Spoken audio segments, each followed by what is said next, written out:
So hello, everyone. Welcome to the webinar. We have an emergency situation. I'm sure everyone knows about that. So we are happy to do a quick webinar about Log4j. I'll introduce me and the team, and then we'll start. My name is Noam Dror. I'm the Vice President of Solution Engineering here at HUB Security.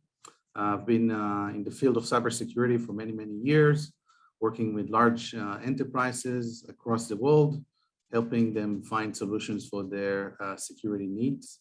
And I'm happy to be here. Then I want to introduce Joeri to everyone. Joeri, why don't you take some time and introduce yourself?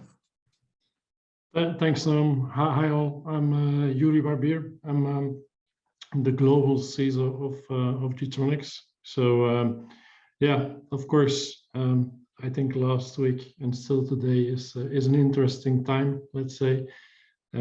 So yeah, here and happy, to present a bit my view on what happened and how we deal with it. Yeah.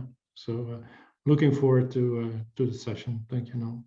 Sounds good. And I'm sure a lot of people are in your situation right now, need to deal with an emergency situation.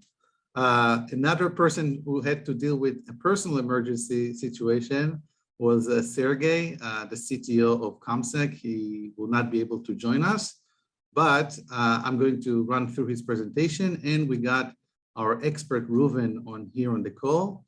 And Reuven, maybe take a few minutes to introduce yourself. Everybody, so my name is Reuven, and I'm the head of offensive security at Comsec. I'm also taking care of emergencies as they arise from a technical perspective, and so taking care of the scanning, of detecting the attacks, and mitigating them as part of our services. That's perfect, and thank you for joining last minute. That was unexpected. So that's great. So let's start. So first, we wanted to go over the introduction of Log4j, the vulnerability. What is it? How does it work? How it is being exploited right now in the world. We'll go through that. Then we'll go through Joeri's point of view, how a CISO is dealing with it. What's what are the steps that need to be taken? Then we'll go through mapping of solutions. How do you want to deal with an event like that? In multiple points of view, different solutions to deal with it right now and solutions to deal with it later to prevent it from happening again. And then we'll open it up for questions and answers. So feel free to start writing your questions in the Q&A. And then as time permits, we will answer as many questions as we can. And if we will not have enough time to answer all the questions, we'll try to get back to you, and we'll also publish we'll publish a way to contact each one of the presenters, so you have the ability to ask questions directly. So let's start. So let's start with Log4Shell in general. Log4Shell is the attack and the vulnerability. It's using a Log4j logging component. It's an open source Java component that is widely used everywhere to log stuff. So if I'm writing my own application today, most likely I will use Log4j to log events for my application. It can be from a smart device at home all the way through an enterprise microservices-based application that is on the cloud. So it's very widely spread. When we thought about it, we thought, vulnerabilities is nothing new. There are vulnerabilities every day, every minute. We deal with them all the time. So, at the sign of the time, we like to compare it with something we know. And then we compare it to COVID-19 actually, because it's so widely spread. It's so big. It's kind of the epic of the diseases right now, but it will also have variants. It will change. It will evolve, and it will be here for a long time. So right now is the time to deal with it, but we know that it will continue to happen and be exploited. And we see even today things like WannaCry or other malware that is spreading around, even though the patch for those vulnerabilities is on the market for a very long time. But we still see spread of those kind of events throughout different regions and different times. So that's going to continue to happen. Okay. So let's explain a little bit how this vulnerability works. So again, Log4j is just a component, an open source component that can be part of any application. So if I build myself some sort of a marketplace, an order application, a payment application, I go to my regular application that I need to order something, and I just put an HTTP header called user agent. That's one of the ways to do it. I'll put instead of a real username, I'll put this malicious string. That malicious string will actually go to an outside server that I establish, or an inside server if I already have some sort of a hold inside the victim environment. And that LDAP server will then be able to send malicious code to the Log4j application, which will then be executed. So we have a very dangerous combination of environments here. One, this component is everywhere. Two, it's very easy to exploit it. Three, the severity of what can happen is pretty high, because you can do anything. You can execute any code on the environment. That's the problem. So we already see that being spread in the world and being exploited. In fact, let's just finish this. So we have the victim, right? And the victim can be anyone. It can be someone at home. It can be an organization. It can come from inside the organization if an attacker already have some access to it. The attackers can be anywhere in the world. And that malicious LDAP server or any other server that is going to be exploited can be anywhere in the world, and can also be inside your network already. So that's one of the problems there. And it's a very simple way to exploit this vulnerability. That's all you need to do in order to exploit the vulnerability. Those are the challenges we have right now within that specific vulnerability. So just to show the spread of it, within 20 hours of this vulnerability being exposed, there are already 1.4 million attacks in those 20 hours. So now it's way more than 20 hours. We need to figure out how many attacks were discovered, but this is now widely used. So let's look at some examples. One is a malware called Phishing, which is known to drop cryptocurrency mining. And it's using your compute power, especially containers, to do mining of cryptocurrency.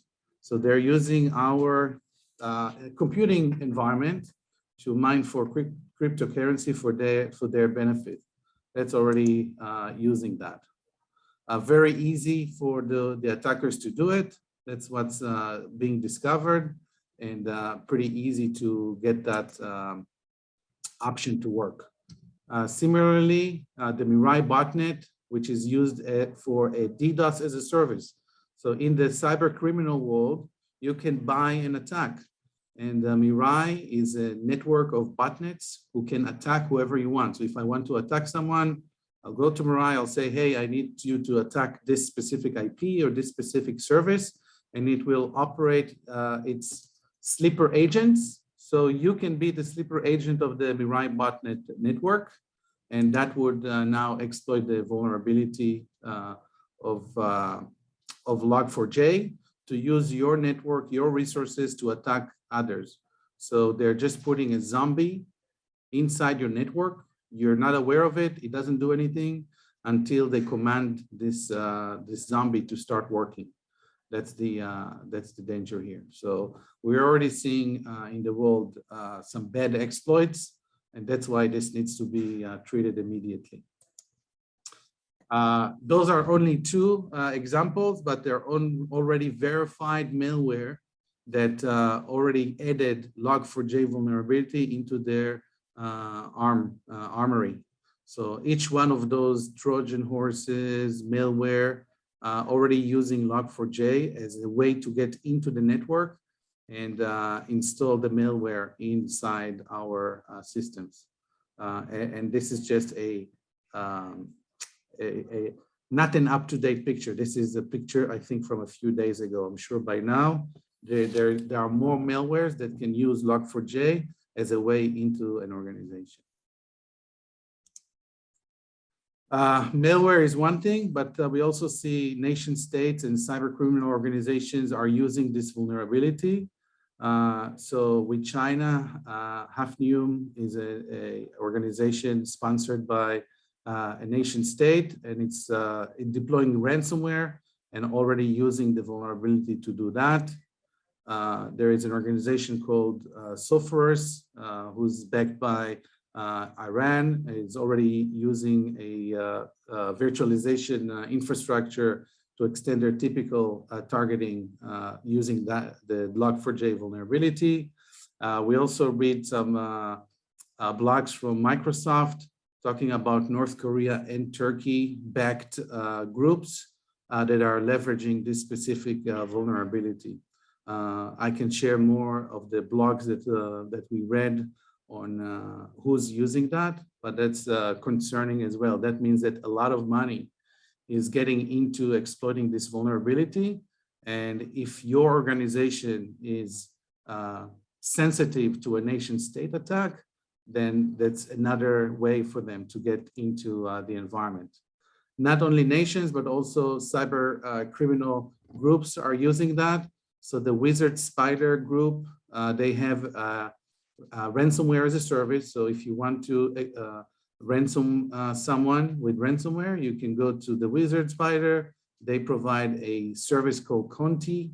And now Conti as a ransomware service is using the Log4j vulnerability in order to get access and install their ransomware inside the system, and that's a paid service. Similarly, Evil Corp, they have this solution that exploits and attack the victims for hire, and they also use Log4j now as a tool, as a gateway to get into the victim's environment. So that's, again, it's another concerning aspect of the problem. Now I want to take it to Joeri to talk about how a CISO needs to deal with a big event like this. Thank you, Noam. So, CISO view, and I think I also wanted to cover the timeline here actually. So, first of all, where do we start? Yeah. From our perspective, key element in this is threat intelligence, which we use really as the foundational block, yeah, for everything we do within Getronics, within our own security. And so the security team actually treats Getronics itself also as our own customer. Yeah. Now, while I think typically without the threat intelligence, I think a lot of people became aware of it last week, Monday, right? With the threat intelligence, we were actually I think aware on Friday, yeah, before the weekend already. So what is good there, that it informs us about the threat, it feeds into the vulnerability program, and we can actually very quickly check internally if we are exposed or not. So this is really the first key step before, you know, we start kicking off other things. We want to try and understand where we are from a company perspective. So this is really key in the timeline. Also to be able to, as a next step, inform our colleagues, you know, inform our customers, yeah, because that's the key view. We need to understand where we are. So with that's actually a service which consists of open source threat intelligence. I won't read everything what is in there. You can see that for yourself. And then we also use a market-leading threat intelligence platform. Now, platform is one thing, right? But the key thing is actually more the people who operate it as well, and making sure that we have the right processes and procedures in place, the right guidance. Yeah, if such a thing happens, like Log4j, like we saw, that immediately the right triggers are pulled, the right people are informed, and then it's really key, because then at that point that comes to me, and we immediately with the team, with the security team, we immediately have that view. Okay, this is serious. Yeah, there were other things like, for example, when we had a typical, I don't know, some monthly Microsoft vulnerability with a low CVSS score, for example, it gets triggered, it gets notified, but hey, we cover that in the normal vulnerability program patching. While this one, it was immediately, I think over the weekend, it became very quickly, very clear out of our threat intelligence that we have, that this was going to be really serious. So that was the first point I wanted to cover here, and I have to say, if of course, talking about the CISO view, this gives you comfort, right? Comfort. In one hand, you might panic about it because there's suddenly a lot of things to cover. On the other hand, it gives you comfort because you know what's out there, and you can actually start preparing based on already in place incident response procedures and so on. But you can actually already start responding before it becomes a problem, and that is really key. So that, if you look at the timeline, that was really the first point we tackled and we reviewed. If you can move to the next slide, Noam. So then looking at the timeline, right? We were aware of the Log4j situation. We kicked off with our incident response team, which is a combined effort actually between the Getronics, we call it the MIM team, but that's the major incident management team, and the security team. So from that perspective, we take a risk-based approach. Yeah.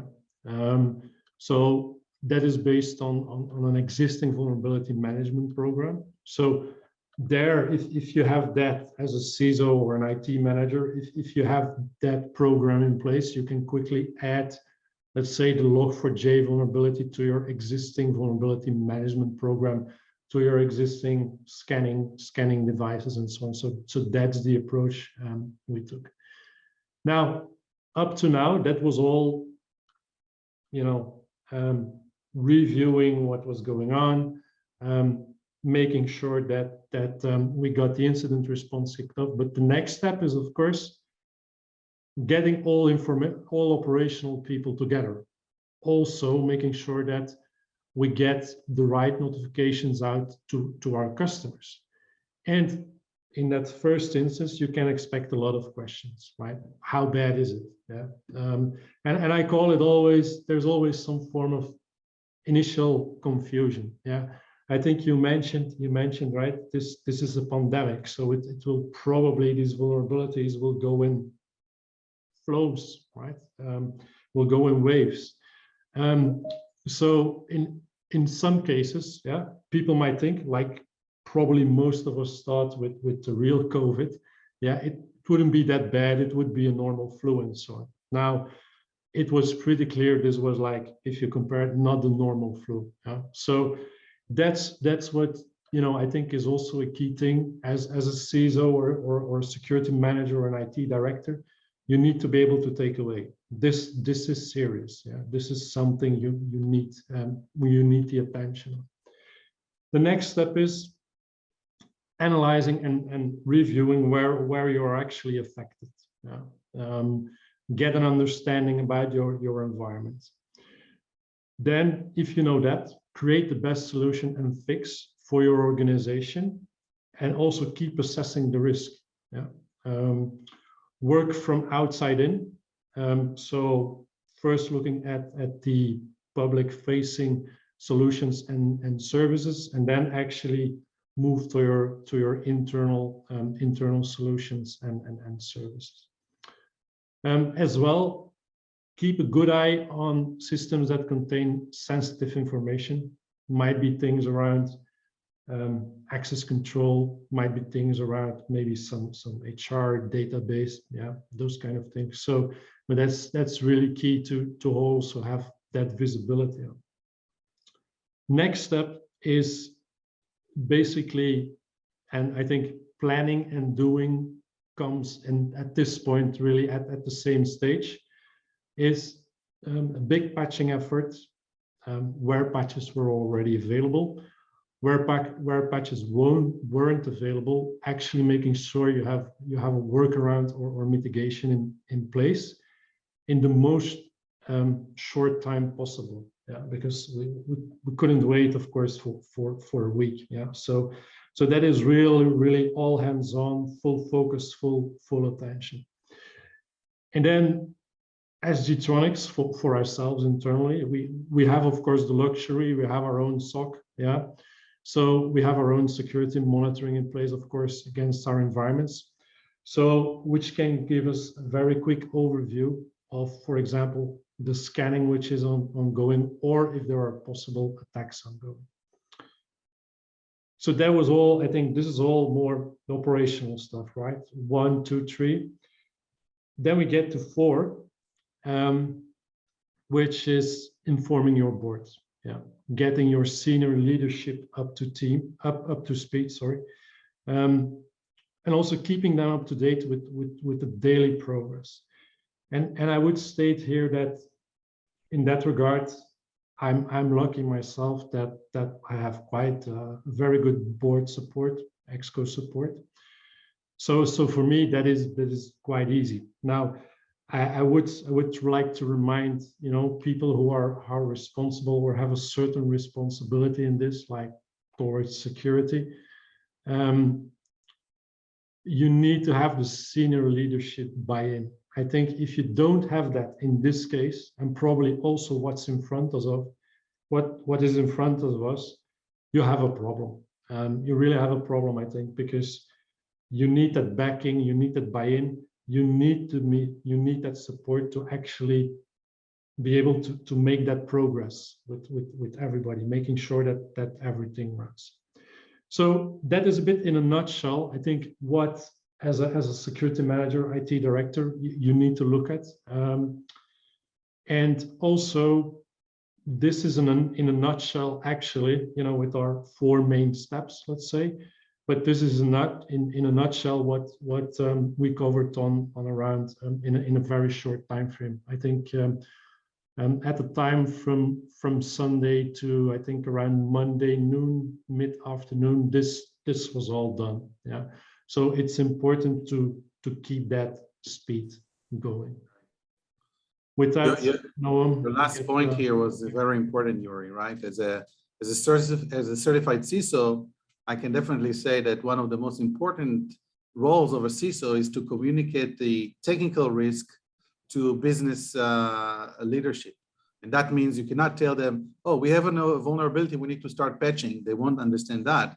You need to explain what is the business risk and why this needs attention from senior leadership, right? If we're just going to start yelling, we need to patch, no one will pay attention to this, right? We need to explain what is the business risk to the leadership, and then we'll get the resources we need, because it's really a company-wide effort to fix this, just because it's so widely vulnerable right now.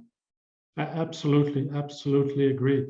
And I think I really want to recommend everyone, those who are not in that situation today. I think yeah, it still is out there. Yeah. Start working on this, because this is really a key thing. You can put, I think, numerous programs in place, yeah, but this is really key. And then you'll also be able to deliver If you start this, you'll also be able to deliver actually the right advice. Yeah, start with some key metrics on business risk, and also evolve them over time. Yeah, show how it's improving, or show how it's not improving. Right, if you go backwards, but that is indeed a good indication that you need additional support from them. And I think with certainly, I think we've seen now this kind of first wave. I think it's certainly, you know, the most important thing to get in place, and also, of course, for Comsec, for HUB, for us, for Getronics, to be able to help those people get that in place as well. That's exactly important to note as well. So that's exactly our next slide. So since we are all in this business of helping customers address their security challenges and needs and IT needs, we put together a plan and a solution or roadmap to address the existing problem, but also prevent this problem from occurring again. So we have a combined solution between the three companies. Then it starts with mapping the attack surface, right? We need automated detection of the vulnerability just to understand what do we need to fix. It sounds easy, but it's not as easy as you would think, right? It's not enough to just say, oh, let's go through all of my IPs and I'll try to send something. You need to actually understand the application and understand the architecture. Just to give you a simple example, if you use a microservices architecture and you have a bunch of containers, those containers are not exposed as an IP or even as a port. There'll be a URL inside your application. Each one of them can have the vulnerability. So we need to understand the architecture of the environment in order to scan all of those vulnerable or potential vulnerable systems. And that's how you start to map it.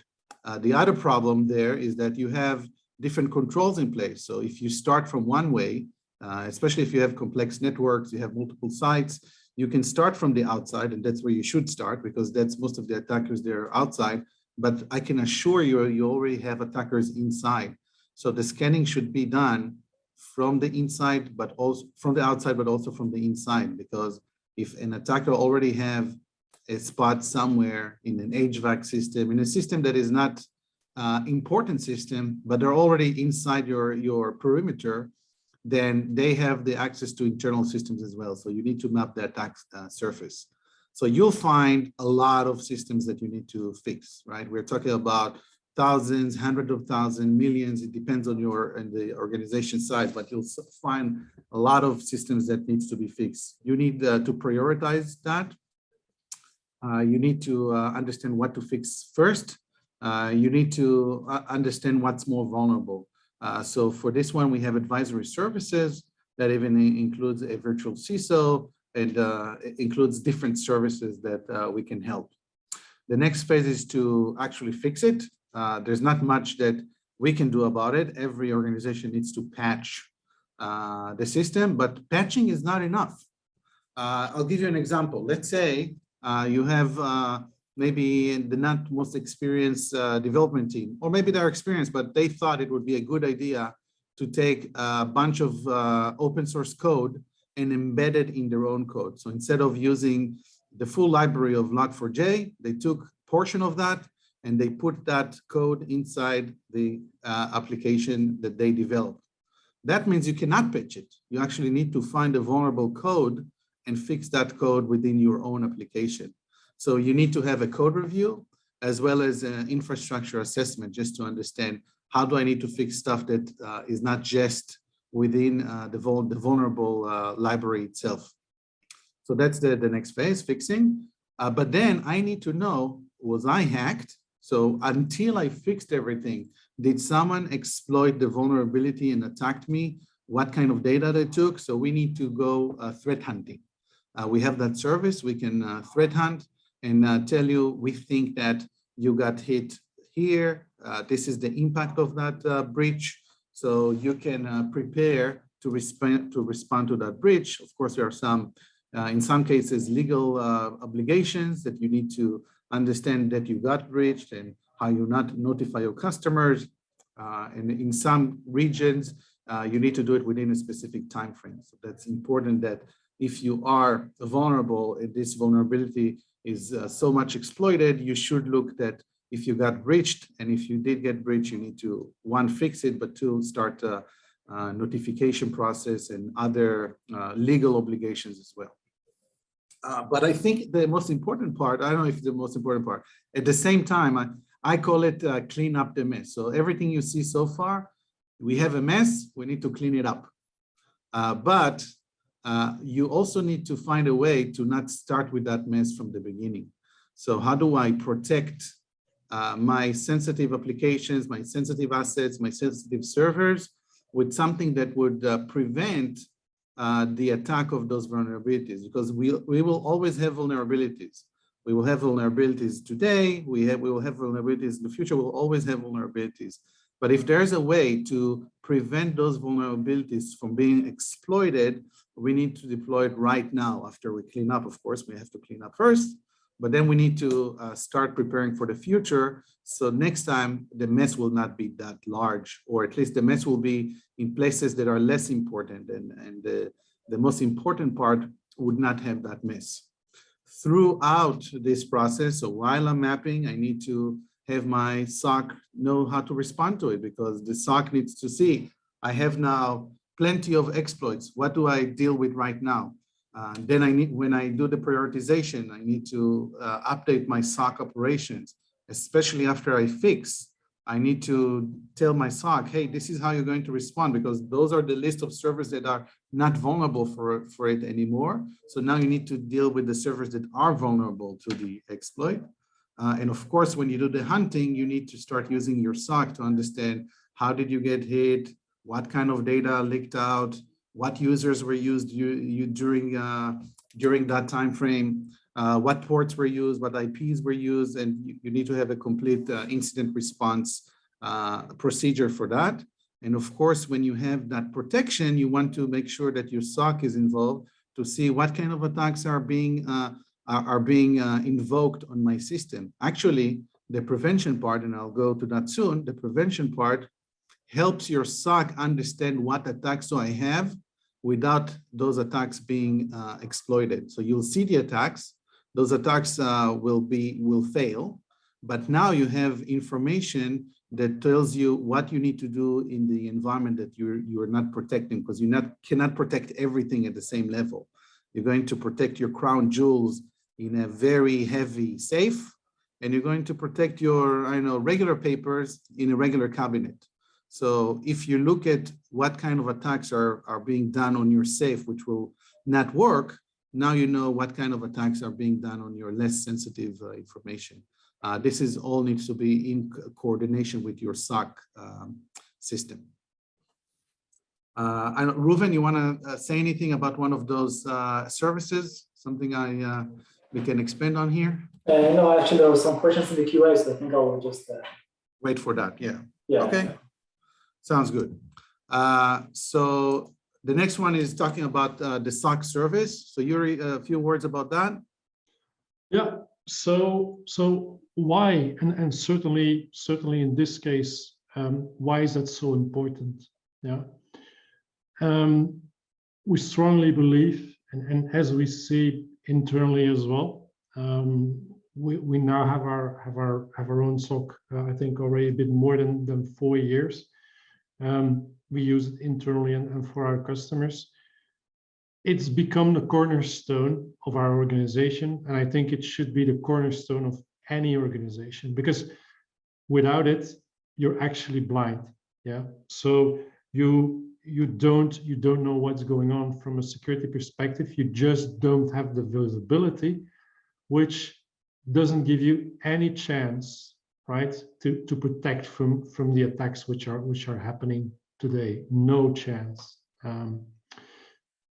So here with our SOC and with the cybersecurity analytics, it provides a threat and compliance monitoring built actually on our log management service using the logarithm SIEM platform.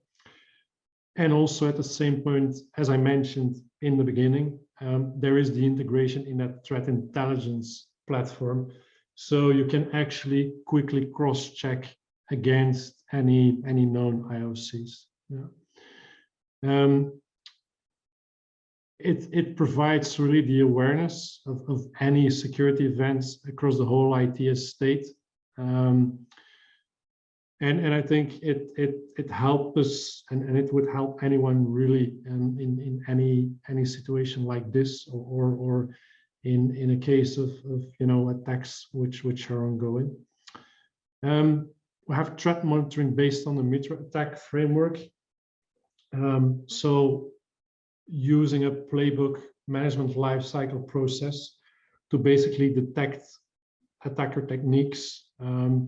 Important there is to be able to detect things like lateral movement, as we know, right? Typically before ransomware, for example, is deployed, and you might have some lateral movement in your environment. So that's really key there to have a view on that. Context monitoring, yeah. There is always we strongly believe in that. There's always some really joint development needed to really tailor it to the right environment, to the environment, so that you get the right alerts and the right alarms. So basically below, yeah, there you see a summary a bit of what this contains. But the main point is actually that you get the visibility you need. Yeah, you get the understanding, and at the same point, you can use it to detect, to protect, but also to use the metrics and the reporting, if it wouldn't be in place yet, towards your board and towards your senior leadership, and that can be fine-tuned as you go along, of course. But that is really key. It gives you a full set of that visibility and the possibility to actually use that reporting towards the leadership team. Yeah, that makes sense. So if we'll go back to this plan, I'll show you the previous slide. That was here. So we were talking about SOC being needed in every part of this plan. We talked about mapping, prioritizing, fixing, hunting, and now about how do we protect for the future. So HUB Security has a secure compute environment, which is a appliance-based software and hardware that is where you keep your most sensitive applications, and it has a lot of different capabilities. I'm just going to talk about specific capabilities that are going to help you protect against Log4j, but any other vulnerabilities.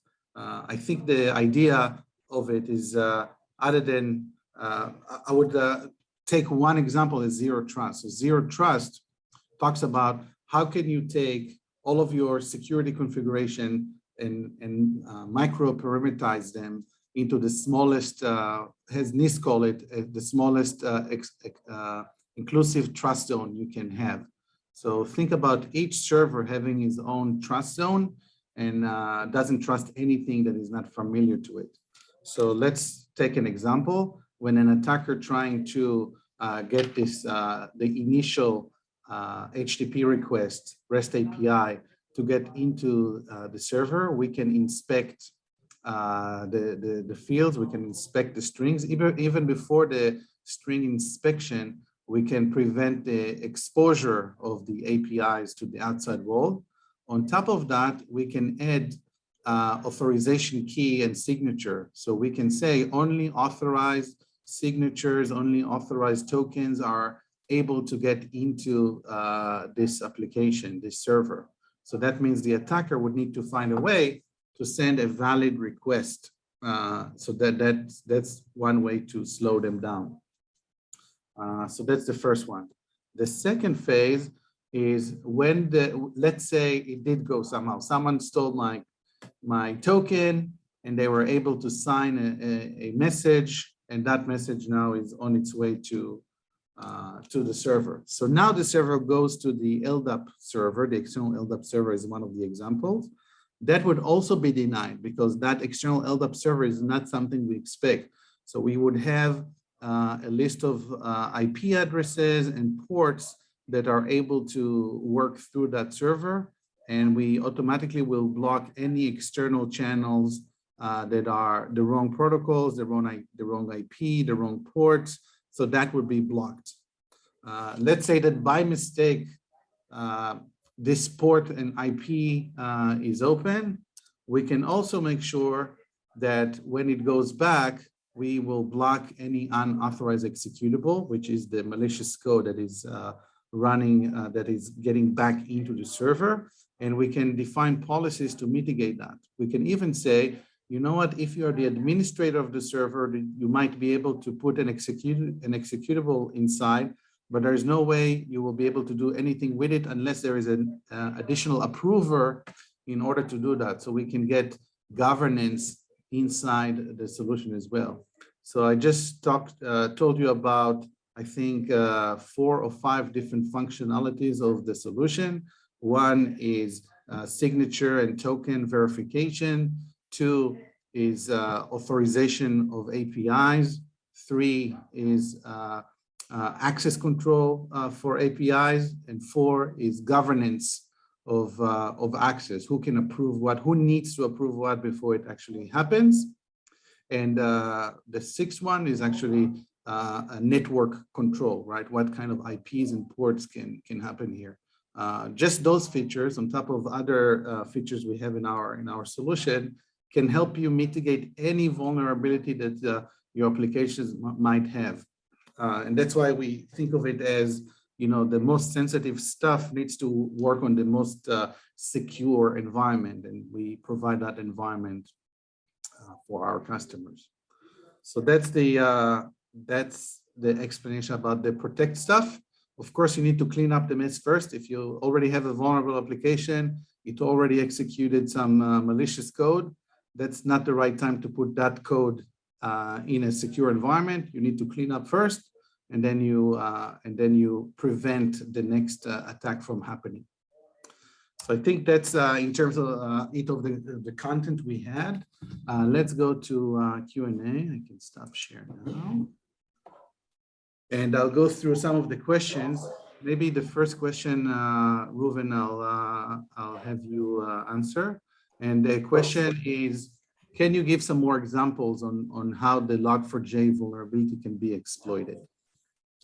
That's, I mean, there's the obvious aspect to it. Obviously, the Log4j vulnerability can be exploited for remote code execution. Also had some listeners spread out in purpose collection of those type of exploits. So I have also some hands-on and real exploits collected in our database. They're very interesting. You can see different type of attack vectors and so on. And I would also like to expand a different approach. I've recently saw basically a version of the exploitation of the vulnerability to patch the system. So it's a type of vaccine which can be used to basically safeguard the system against the attacks. Basically, you attack the system, you inject the malicious code, not malicious, but the code, which is then used to patch the system. It's the one I saw was actually just a hotfix, hot patch, meaning that once you restart the server, the vulnerability will come back. But it can be used as a measure to prevent exploitation of vulnerability until the proper patching period. Let's go to the next one. So it says, if I use commercial products like Tenable or Qualys to scan my network for the vulnerability, will it guarantee I will find all instances of vulnerable Log4j? So obviously, no. Unfortunately, that's not the case. As Noam, as you previously mentioned, the vulnerability is very customized, meaning that it can be in any field in the application. It very depends on the logic of the application itself. I mean, it is a locking mechanism, so we can lock anything we want. It may be the user agent. This is what attackers are mostly hoping, or some custom header, maybe a query string or some L. But it can also be something very unique to the application. It could be the username, can be something only in the registration, can be also functionality which is only achieved at a very specific page on the system. Again, depends on how the library was implemented. So it's very, very diverse. But we do recommend also to use the tools that you have mentioned, just to check if you can be easily hacked. And then later on to move into internal code review and verification of the these libraries. Okay, let's see. Another one we have here is the risk server side only or client side as well? Yes, that's actually a very interesting question. And it is also valid for client side because it is the same library use. But I would say the impact is lesser. Again, it depends on how the client side application is being used. I assume when we mention client side, they mean thick client, basically like an executable which you're running on your own device, in your laptop, which is developed for, let's say, organizational use. Yeah. So again, it may depend on the permission set for the executable or how's it communicating in the network. So it can be also exploited to gain remote code execution, but again, depends what is the impact. Because from my own local device, I can gain remote code execution. I would say local code execution. The impact may not be as significant as someone who's able externally to gain control over the system. Yeah. I would maybe add on top of that, it depends on the client too. Just to give you an example, let's say I have a, I don't know, a smart speaker or some sort of an IoT, that can be a client. That client has Log4j for sure, right? There's some Java running there. So if you use another vulnerability, an attacker uses another vulnerability to have the client, which is a smart device, to send this exploit, it can be exploited as well at the same time, right? So it depends on the client as well. That's a really good point. Okay, let's see another one. It says something about a new patch that came last Friday. Is it mandatory to patch or the first patch that came last week enough to prevent? So the latest patch is for version 2.17. I believe that one went out last Friday, and I'm not sure exactly about the dates. So there's actually two types of vulnerabilities. The first one is the main one, the RC, which allows you to gain control over the system. And it was patched, but the patch was insufficient, which still allowed to cause denial of service to the system. So there is still a way to inject a payload, which will bring the system down. So it will not allow you to gain control over it. You can still take it down. So this may impact business continuity or its availability and so on. So we do recommend to update to the latest version possible. Right, right. Okay, that's good. The next question, you spoke a lot about mitigation strategies from a point of view of a large enterprise with a budget that can support that. Could you give some advice to some of the smaller organization approach that should be surely arise in the future? So what do small companies can do? I want to do a few things here. I'll solicit for your answers, but there's a lot of free tools out there right now. We are also building a tool right now that will be free use. It's not ready yet, but I think in a day or two, we'll be able to announce that new tool that people can look for the specific vulnerability, but there's a lot of tools that are available. And then Joeri, you want to expand on that answer? Yeah, I want to expand a bit on that one, because I think it's also that there are two things, right? I think one thing for a smaller company is to look at, okay, what budget is there is available, yeah, and then for instance talk to us, yeah, so we can also understand and see what is the most effective solution which can fit into your budget. That's one, but I think even certainly as important is that you now with this example, if it's not in place already, that with this example you think about, you know, procedures and policies and standards you can actually do right now. Hey, you know, it's something, okay, you need to set time aside for that, but it's something which can help you so much, yeah, because even and I always keep repeating that as well, also to my internal team, yeah, to my teams, is like the technical solution or the technical element is one thing, yeah, but how you have your procedures in place, yeah, maybe yeah, if you're a smaller company and you have at some point critical data, yeah, maybe the procedure is that simple. If you have an event like this, yeah, unplug it, yeah, unplug it from public access, and in the meantime, as long as the threat is out there, you know, look for a patch or look for a mitigation, yeah, and I think in that way, and that won't apply to bigger companies, I think, but in that way, I think a lot of people will understand that you put a mitigation in place and that you're maybe down or offline for 1 hour or 2 hours in a weekend, for example, yeah, instead of having your whole environment affected or impacted by an attack, yeah. So it's that risk-based approach as well, and I think that is really key there as well. Don't look only at the technical solution, but provide a combination of, like Noam said, yeah, we can deliver, you know, CISO advisory services as well. So look at that, and I would strongly recommend that as well. It's a combination of these things. Yeah, and by the way, a virtual CISO would tell you that you need to plan ahead. That means anytime you buy a new application, a new system, you want to make sure that security is part of the contract. You don't want to deal with the security problem yourself, definitely if you are a smaller organization. So if you're going to buy an application, make sure that part of the contract is maintenance for security vulnerabilities, as well as, you know, regular application updates. That would be important. Then you don't need to fix it. Your vendor that sold you that application would have to fix it. Okay. The next question, I think I'll read it and then I'll try to put my understanding of the question.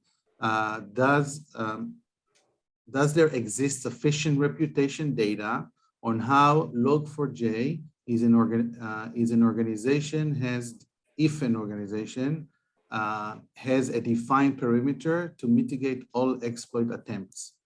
What Jermaine meant is that is there a way for organizations with defined perimeter to set out some mitigation rules which will mitigate all exploit attempts? So there's, I would say there's again 2 approaches to mitigation of those of this specific type of attack. I mean, as a mitigation, as a band-aid, not as an actual solution, which is patching, but just the first one would be a WAF, which is detection of malicious payloads and similar. I would say the best attempt would be to detect the dollar mark and the opening parentheses. Although again, I do have a lot of experience in the past week from attempting to bypass WAFs and so on, and some of the attempts were successful. So I wouldn't entirely rely on those types of protections, although they are good. It's just playing mouse and cat. You can always bypass WAF eventually. The second type of protection would be to limit the outbound traffic. So this won't provide a solution for internal attackers sitting in the network, but it can greatly limit the impact from external attackers. Because if you have no external internet connection from the server subnet, from the server network, you won't be able, I mean, the payload won't be able to be successfully downloaded. So you just need to limit out the external network to the internet from your servers. I would say that would be the best solution as a band-aid until the proper patching mechanisms or patching procedures are completed. I would say it's just one mitigation control. I think the challenge here is that Log4j really shows us that perimeter doesn't matter anymore because the vulnerability is everywhere. So yes, if the attacker is outside and the LDAP server is outside, block LDAP to the outside and put a WAF in the inside. Great. But most likely you already have an attacker inside, and that attacker can implement an LDAP server inside.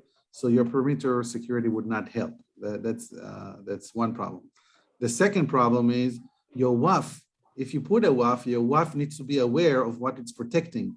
If it's protecting something that you're not aware of, then you can send whatever you want to anywhere. That's a problem. And there are other ways to get into your network.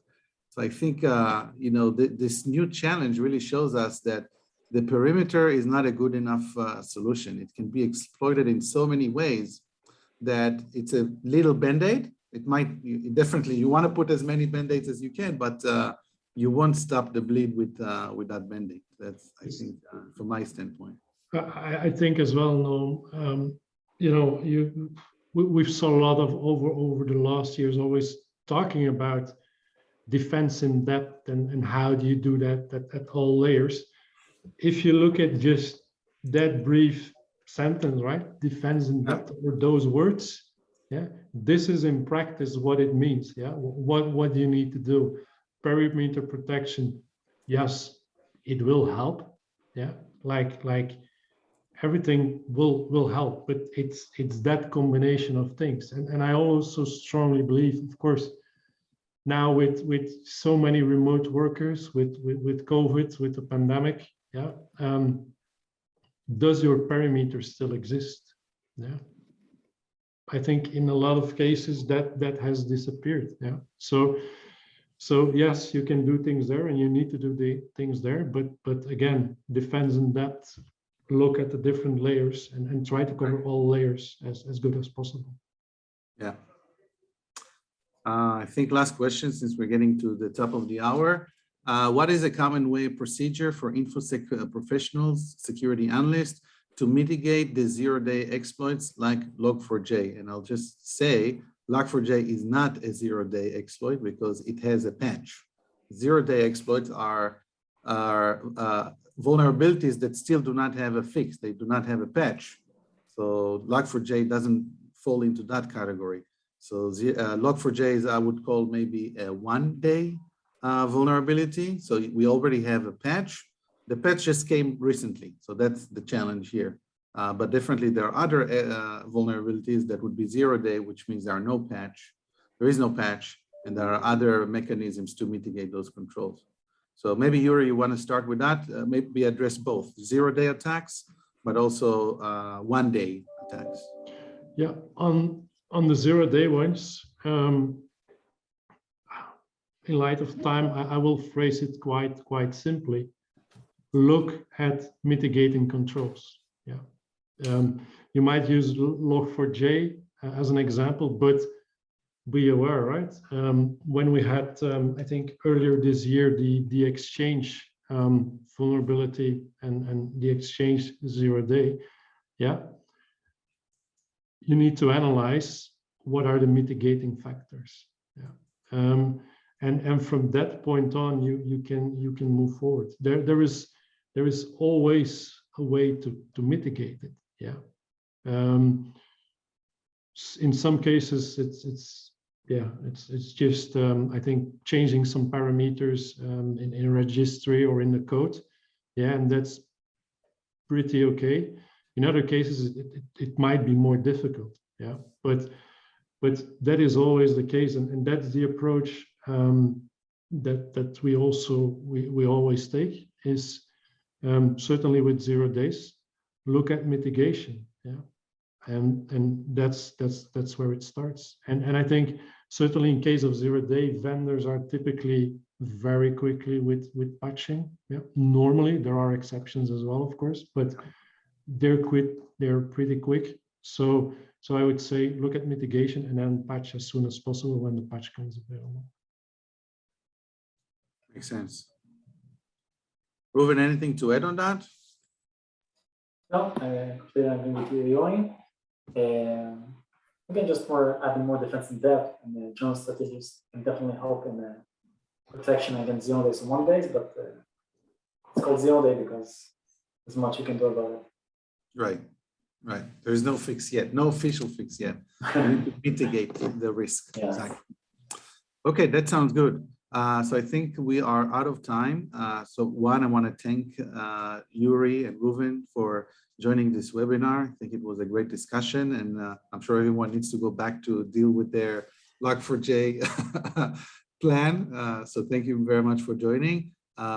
This is recorded, so if you missed anything or you want to share with your friends, you'll be able to see it in the HUB Security YouTube channel. And then if you have more questions for us, if you already register for this event, you will get a thank you note and some contact information for the speakers today. So if you want to ask us any question, want to reach out, you'll be able to do that. So thank you everyone, very much everyone, and have a great day. And let's go solve the problem. Let's go solve Log4j vulnerability. Thanks everyone. Thanks everyone. Thank you very Take much. care. Bye. Goodbye. Bye. Okay, bye-bye.